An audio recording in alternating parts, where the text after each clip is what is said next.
And Team Coast, congratulations, back into the LCS. We're here to get revenge on Fnatic.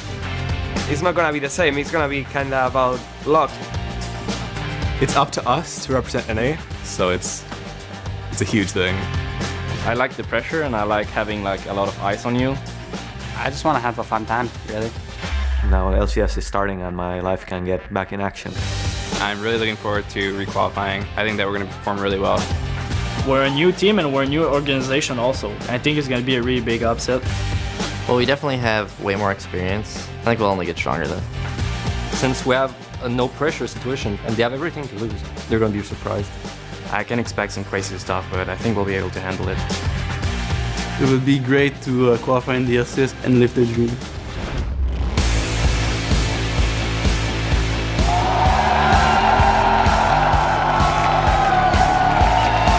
Welcome to Day 3 of the 2014 North American Spring Promotion Tournament.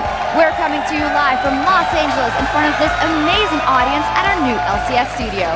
I'm Eve Supporter along with Trevor Quickshot Henry, and we'll be hanging out at the analyst desk to break down today's action. Yeah, thank you very much. It was a pretty long flight, and like Kobe said yesterday, you never leave a caster behind. And unfortunately, Jat's voice was in a little bit of jeopardy. Today, though, it is the final volley in the Battle of the Atlantic as the league's top two teams fight for the title. It's North America's Cloud9 versus Europe's Fnatic. Then, the 8th and final spot in the NALCS will be decided as the Spring Promotion Tournament wraps up. Today, it's Curse's turn to try and win their way back when they take on Cognitive Gaming. But before we get to today's games, I want to talk to you about yesterday's action, starting with Gambit's sweep of XDG. Gambit just looked like a superior team. They had unconventional picks, Warwick top lane, supporter Mumi. We've seen crisp team fights, rather, and they had complete control. It was decisive, and they simply had XDG's number. On the other side of the coin, XDG really didn't look like they had the cohesion that they needed, and they lacked presence at all stages of the game. You could call faults for a number of decisions that they made, and I think that they're going to have to go back to the drawing board before next year's start. And that support Amumu is definitely something that I'm going to try and solo queue a bit later, though, because after that, the Battle of the Atlantic, the Team Coast squared off against the Walking Zed, and what looked to be an initial sweep by Coast turned into a hard-fought 3-2 win for them. So the Walking Zed managed to pick up 2 wins against who was probably considered to be the favorite in that matchup. Bishu and Yazuki in particular played very, very well. Over on the other side for Coast, I feel like their bottom lane really hard carried. They stepped up. WizFusion and Daydreaming, they went 10, 0, and 21 in the final game, but they played solidly throughout the entire series, and I have to give props to Daydreaming's Thresh. It was fantastic, and in my mind, he was the man of the match. Yeah, it was an amazing game by him. And now for more on today's action, let's send it across the studio to Pastry Time and Kobe. Thanks, Shocks. And I'm Julian Pastry Time Carr alongside Sam, Kobe, Hartman, Kensler. And we are back after yesterday's intense matches, which culminated in Coast successfully defending their LCS spot. Yep, coming up today, though, it's the epic conclusion to the Battle of the Atlantic as the top teams from the summer split take to the Rift. North America's Cloud9 versus Europe's Fnatic. And after that, Curse and Cognitive face off for the final berth in the LCS Spring Split. But before we get to the promo tournament, it's time for the Battle of the Atlantic. After Gambit swept XDG in yesterday's match, Europe now holds a 2-point advantage over North America. But even though Europe has 4 points and North America only has 2, since today's match is worth 3 points, that means the winner today will determine the victor of the inaugural Battle of the Atlantic. And remember, after the final shot has been fired in the Battle of the Atlantic, Curse and Cognitive Gaming take to the Rift for the final spot in the Spring Split. We'd like to know who you think is going to win, so head on over to lolesports.com and vote. And once you're there, click on the schedule at the top right of the page and give us a thumbs up to either Curse or Cognitive Gaming and submit your vote. Then head on over to Twitter and let us know which team from the Battle of the Atlantic are you most excited about following in the LCS. And you can still find us on Twitter at LOL Esports. Be sure to use that hashtag LCS. Now to break down the games, let's send it back to the analyst desk where Shox is standing by with one of XDG's stars. Thank you very much, Pastry Time. Right now, we are happy to be joined by XDG's top laner, Benny. Welcome. Thank you. It's great to be here. Well, it's going to be great with you at the desk all day. And of course, I'm going to start off by asking you maybe a reaction to your game yesterday versus Gambit. Okay, so Gambit clearly just dominated us. Like, not saying that we lost early game, but they clearly showed out to be the better team.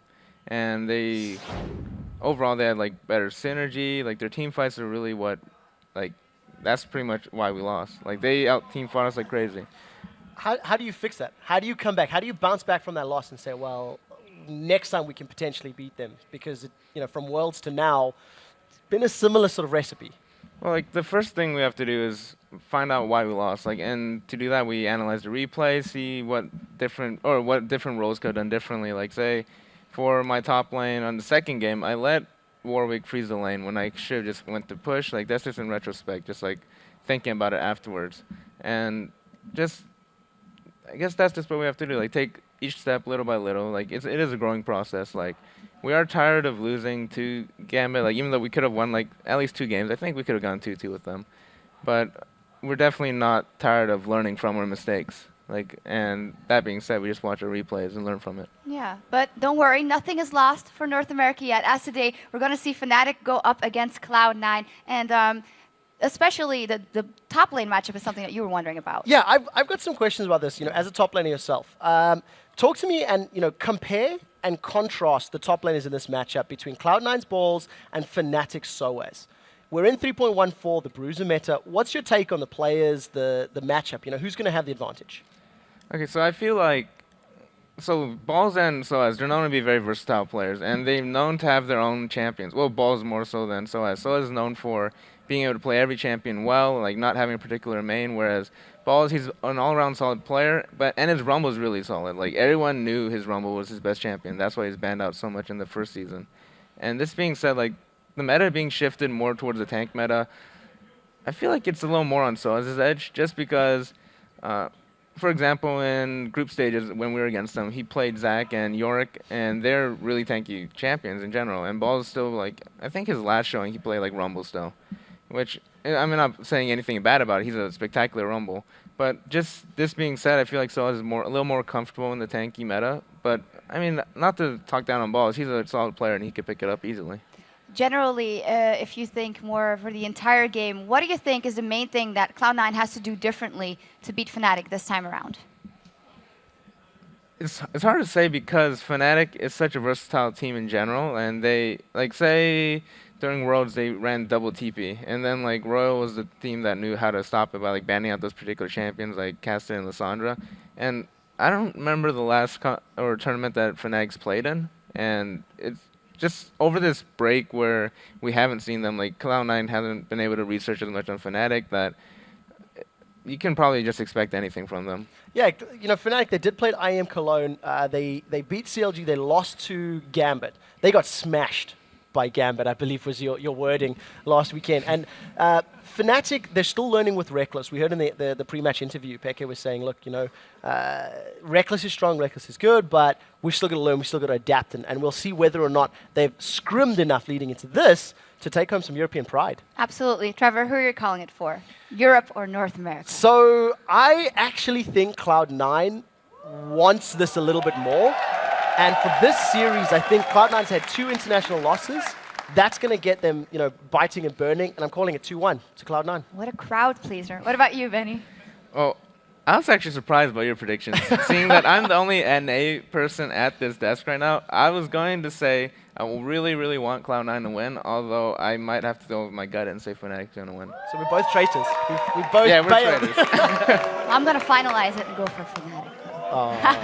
But we'll see. Okay, we got to take a quick break, but when we return, it is a final fight in the Battle of the Atlantic. North America's Cloud9 versus Europe's Fnatic. Don't touch that stream. We'll be right back.